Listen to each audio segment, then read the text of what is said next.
Hello everyone. This video is going to show from a cockpit view how to take off from the landing field and walk you through the instrument panel, how to use that for the takeoff procedure. It's quite simple, and if you're interested in the landing procedure, watch out for the linked video after this one. So yeah, let's do and in free flight mode, I'll just press fly now and we should end up in the cockpit. So let's just walk through the cockpit instruments quickly from the left to the right. So if you just hover, you'll see a little yellow balloon pop up that tells you what instrument is. So this one is the starter switch. Um, there is a up and down landing gear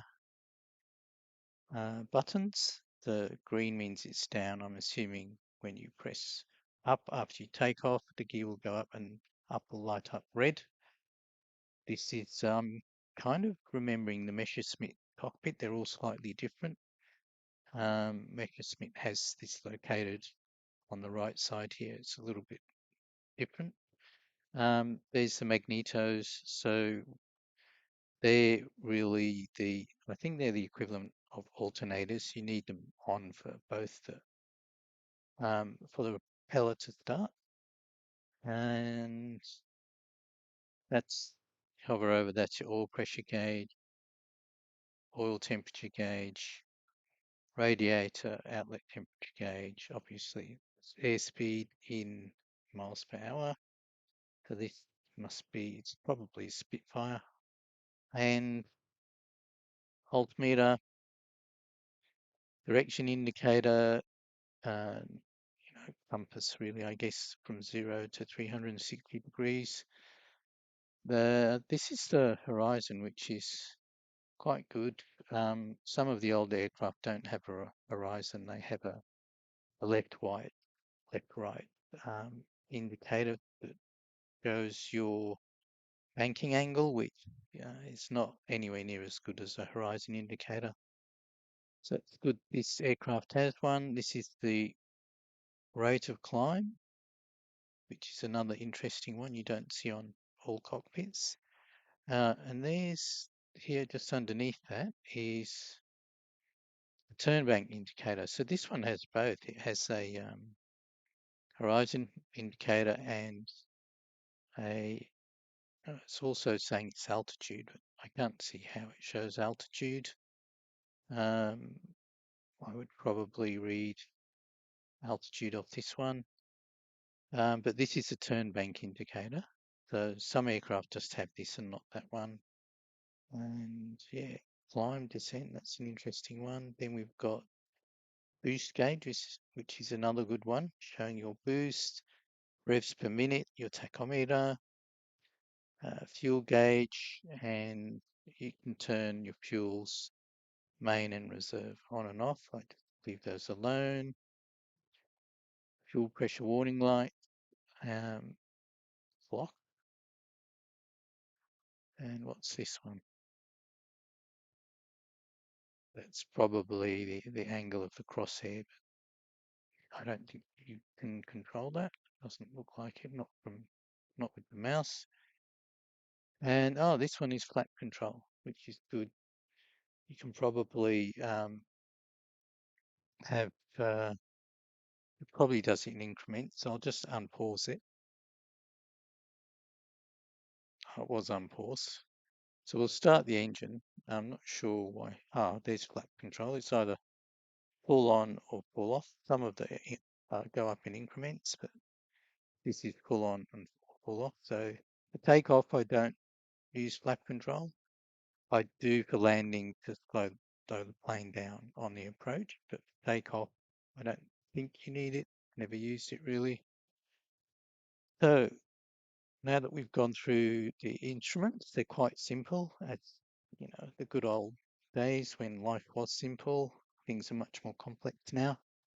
So there's one other thing that you probably should do. I'm assuming you've got a joystick control, but you can fly this with a mouse in place of the joystick control, but it's not ideal.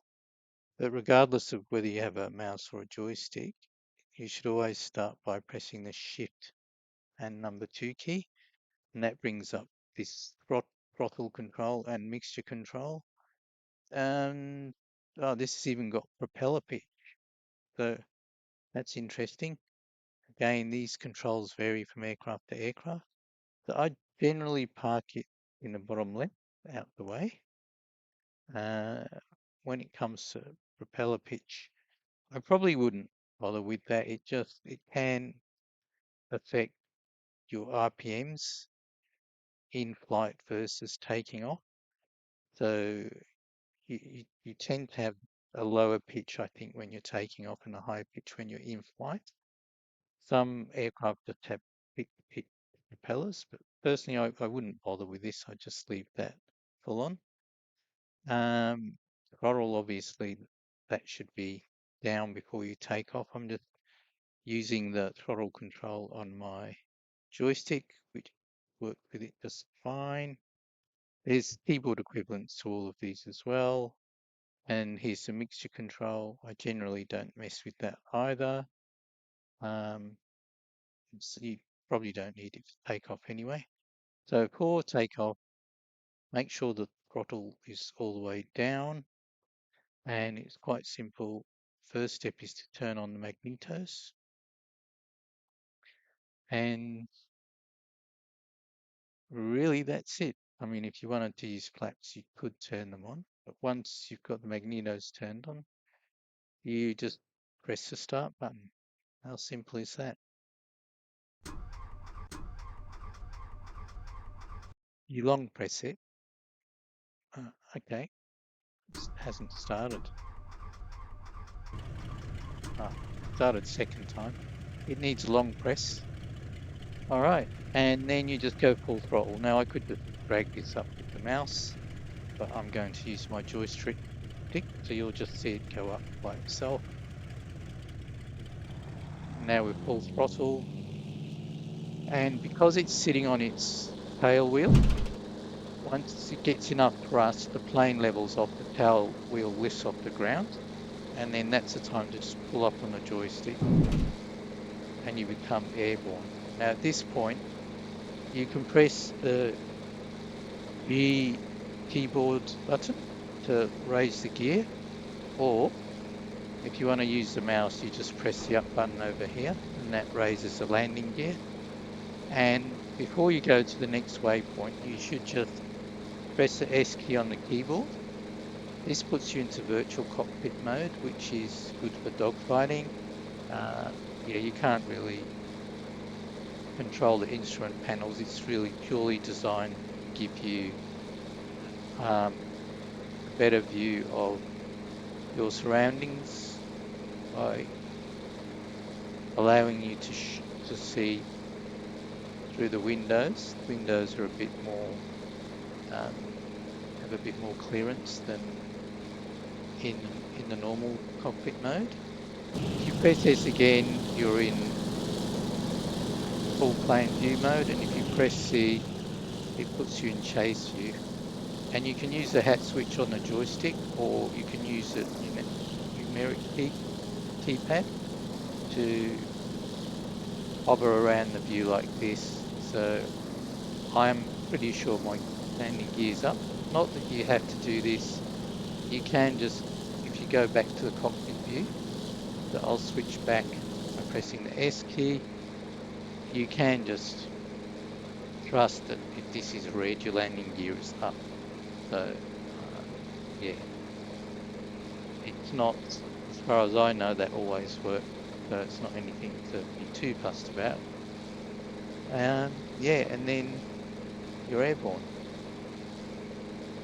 So that's it really for takeoff. At the end of the video, I'll put a link in to how to do a landing. It's a bit more finicky than takeoff. Takeoff's fairly easy, really. But yeah, if you like these videos, press the like button and I'll keep doing more of them. See you on the next one.